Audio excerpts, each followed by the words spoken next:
Merci d'être avec nous dans cette émission Entrepreneur qui vous fait découvrir tous les rouages de l'emploi jusqu'à la formation des jeunes entrepreneurs. Donc aujourd'hui, on parle du secteur agroalimentaire. Donc Monsieur Sylvanus qui est avec nous, pour nous parler un peu de qu'est-ce que c'est et comment ça fonctionne. Tout va bien? Très bien. Très bien. Donc tout à l'heure on parlait du fonctionnement, comment ça, du début, de la terre jusqu'à retrouver les aliments dans nos plats. Donc c'est vraiment un beau métier, c'est un très beau métier comme vous dites, quand on a un amour pour un métier, on le fait avec passion. C'est ça qui est bien. Mais justement, comment faire pour améliorer l'agriculture en Afrique justement? Alors, l'avantage que nous avions aujourd'hui avec du moins dans la génération dans laquelle nous vivons aujourd'hui, c'est que il y a beaucoup de facilités. Il y a beaucoup de facilités. Il y a deux volets principaux qui permettraient de rendre l'agriculture attractive. Ici en Afrique, c'est d'abord des investissements massifs du côté des pouvoirs publics, dans la mécanisation et ensuite dans la technologie. Parce qu'aujourd'hui, vous n'êtes pas sans savoir que il y a de grosses facilités pour faire de l'agriculture. C'est d'ailleurs ce que je disais entre-temps, c'est que il faut casser le mythe selon lequel l'agriculteur, c'est quelqu'un qui souffre, c'est quelqu'un qui n'a pas d'argent, c'est quelqu'un qui vit dans un taudis, loin dans un village reculé, etc. Il faut faire en sorte à ce que l'agriculture soit de plus en plus attractive. Et pour le faire, cela ne peut pas se faire, bien évidemment, sans l'appui des pouvoirs publics. Donc il faut des investissements massifs dans ce secteur-là. Il faut en même temps réussir justement à allier la technologie à l'agriculture. Et là, je fais un clin d'œil à l'un de mes aînés, Monsieur Donaïtri, pour ceux-là qui le connaissent, qui donc fait dans l'agriculture, dans l'agrotechnologie, ce qui est intéressant. Et j'allais dire aussi, si les idées me reviennent rapidement, c'est que il faut faire en sorte à ce que notre agriculture puisse véritablement, je veux dire, que nous soyons les premiers consommateurs de ce que nous produisons.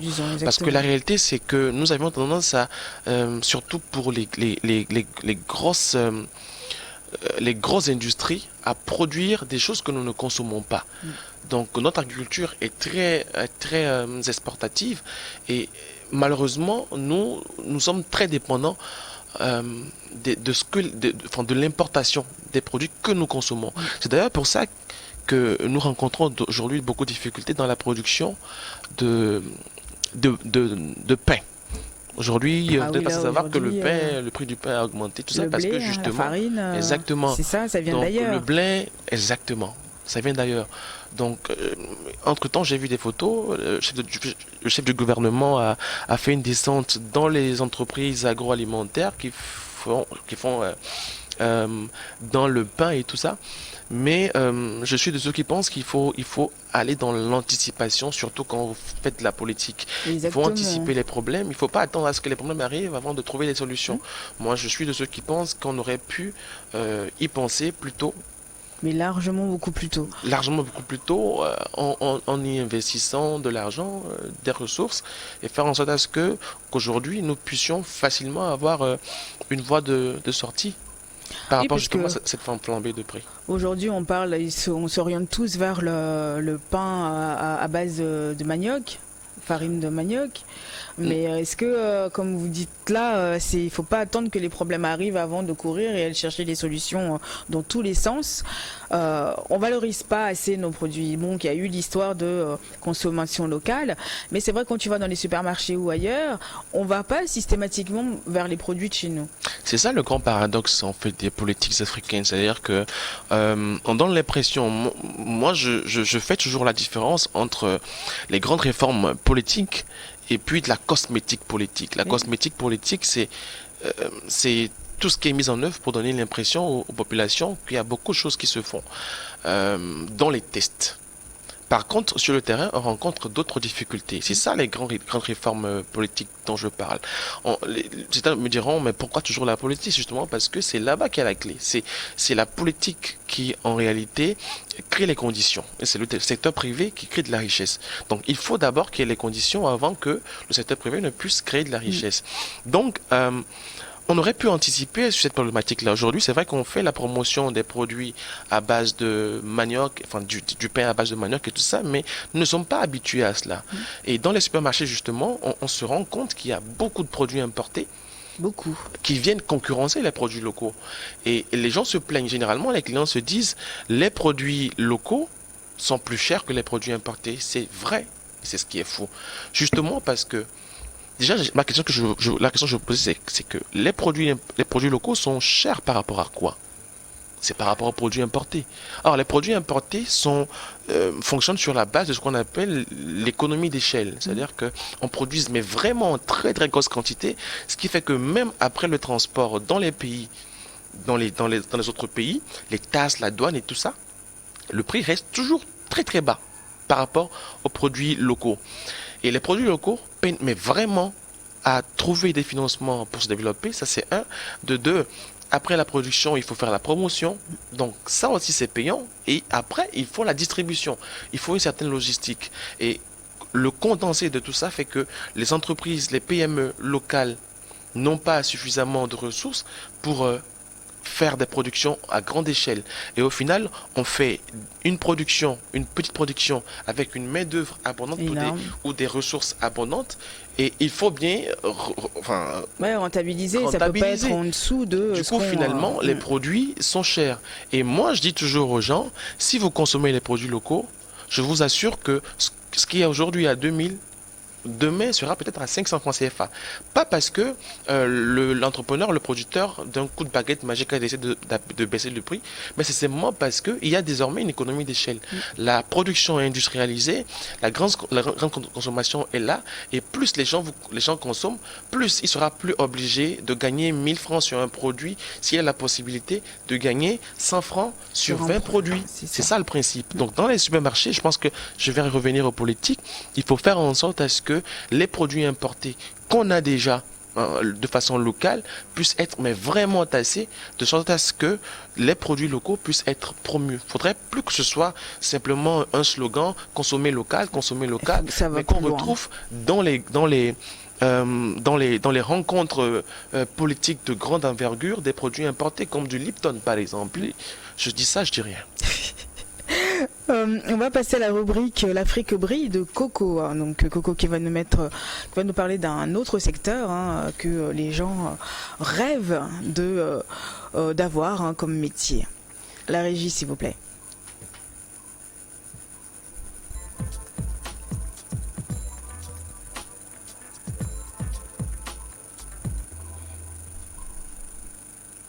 Rebonjour Coco, comment ça va aujourd'hui? Bonjour ici. J'espère que tu vas très bien. Très très bien. Alors ce matin on parle des métiers du droit.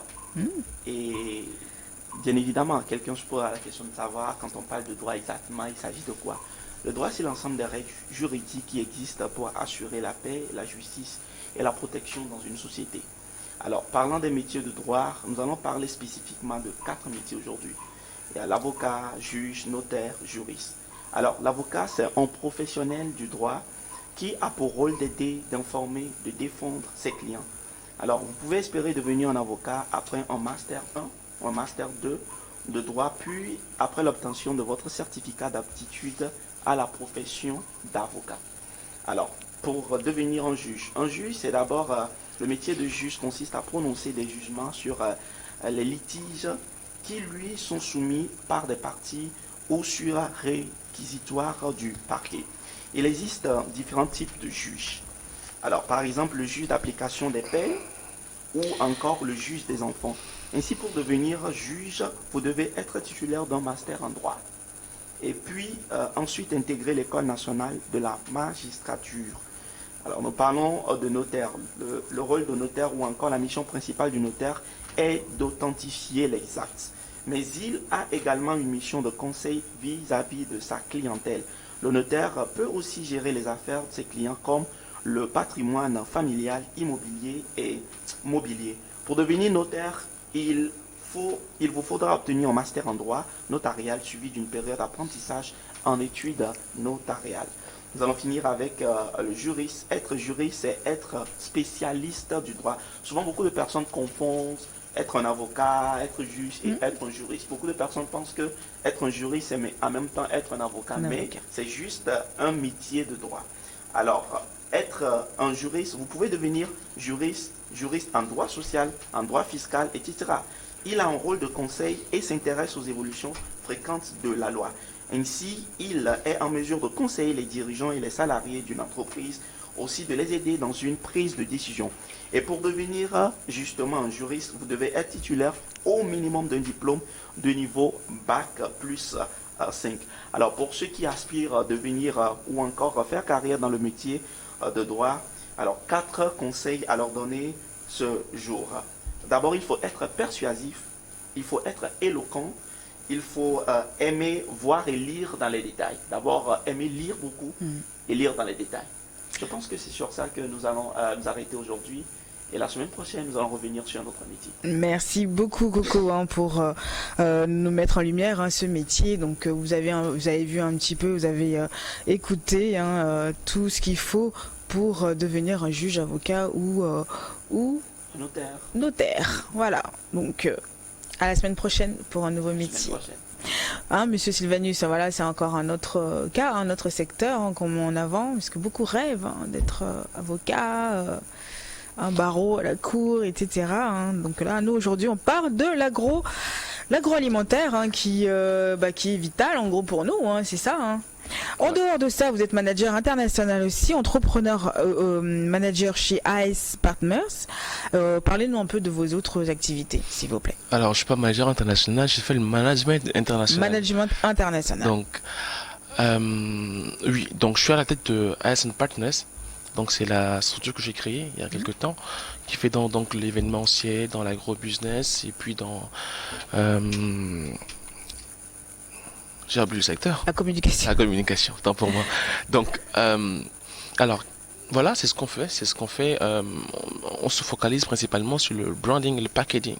La remarque qui est faite aujourd'hui, c'est que quand on met un produit local et puis un produit importé côte à côte, tout de suite, on devine lequel est le produit local. Oui. Justement parce que le packaging n'est pas intéressant. Le branding autour n'est pas très intéressant. Et face à ça, moi je me suis dit, parce qu'à chaque fois quand je vais à des salons, avec mes produits, je vais à des salons, je vais à des événements, on me pose toujours la question, mais comment est-ce que tu fais? Pourquoi est-ce que tes produits sont pas... moi je me rappelle même, il y a sur la télévision togolaise, s'il n'y a pas de problème par rapport à la mention de ce nom-là ici. Ça va. Heureusement. Quelqu'un m'a dit que... Enfin, c'est toi qui fais ça, moi je savais pas que j'étais togolais.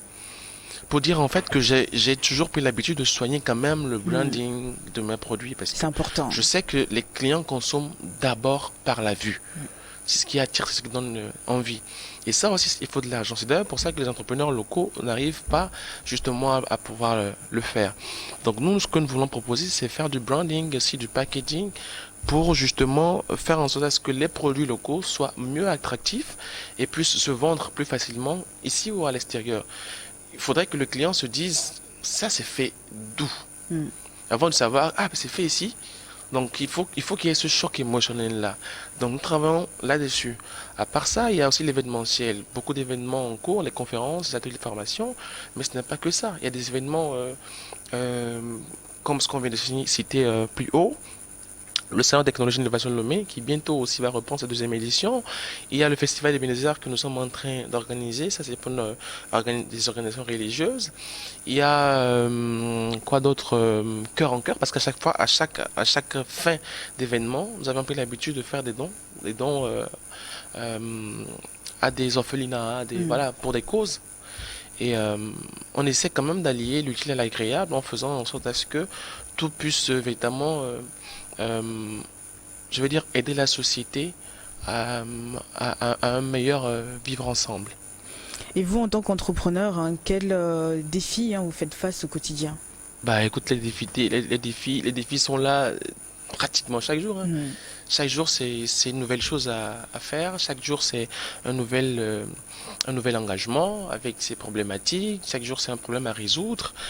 Mais ce qui est intéressant avec les entrepreneurs, c'est qu'au bout d'un moment, on finit par être très résilient. Très résilient. C'est d'ailleurs pour ça que quand quelqu'un me dit je ferai de l'entrepreneuriat, moi, La première des choses que je lui dis, c'est que c'est extrêmement difficile. Mais franchement, je le dis pas pour le décourager, mais pour que son mental soit vraiment prêt à rencontrer des difficultés. C'est très très très difficile. J'insiste là-dessus. Alors, si votre mental n'est pas choqué au bout d'un moment et que vous vous mettiez à l'idée que c'est difficile, mais que vous y lancez quand même, eh bien c'est que vous aurez gagné quand même suffisamment de temps. Parce que là, maintenant, vous êtes prêt à le faire. C'est très très difficile.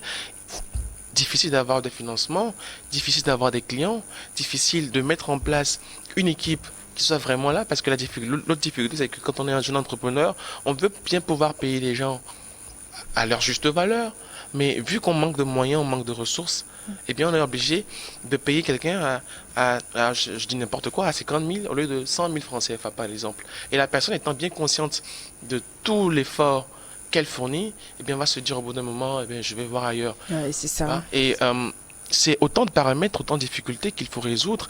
Les clients qui sont réticents, qui vous disent, non, les produits sont chers, ça je viens de le mentionner tout de suite. Après, il y a... parce que comme je l'ai dit, il y a 3 maximes. Il y a la production, la promotion et la distribution.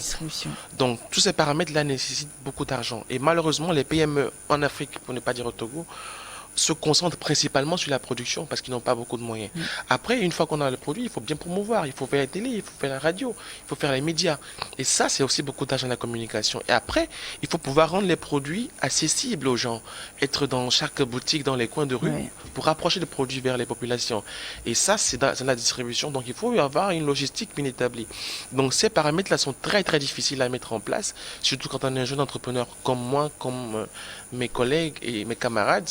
Ce qui fait qu'au final, si on n'est pas soutenu, on meurt. Après, il y a la CFE, c'est ça, la CFE ou le CFE le centre, le CFE.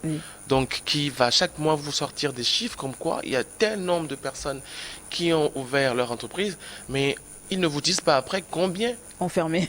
C'est ça. Donc, c'est difficile. Mais écoute, on arrive à la fin de l'émission, hein, donc on n'a plus beaucoup de temps, c'est vite passé en tout cas. Bon, vous remercie infiniment. Est-ce que vous avez un petit mot de fin ? Déjà, je voudrais vous remercier par rapport à cette belle émission. Je l'ai beaucoup aimée. Et inviter tout le monde à regarder. C'est assez instructif, on apprend des choses. Mais s'il y a quelque chose à dire aux autres jeunes comme moi, c'est de croire en vous, croyez en vous, donnez-vous les moyens pour y arriver. Ça va être difficile, extrêmement difficile. Mais soyez forts, soyez persévérants, travaillez dur, priez surtout. Et la fin justifiera les moyens de chacun d'entre nous. Mais d'ici là, portez-vous bien. Un grand merci à vous, Monsieur Sylvanus. Merci d'avoir partagé ce plateau avec nous. Hein. J'espère vous revoir très vite pour une autre aventure. Merci à toi, Coco. Merci à la semaine prochaine pour une nouvelle aventure. Merci à Aristide, merci à Yves, merci à Nam à la régie. Et puis merci à vous tous qui nous suivez dans cette émission. On se retrouve la semaine prochaine. Au revoir.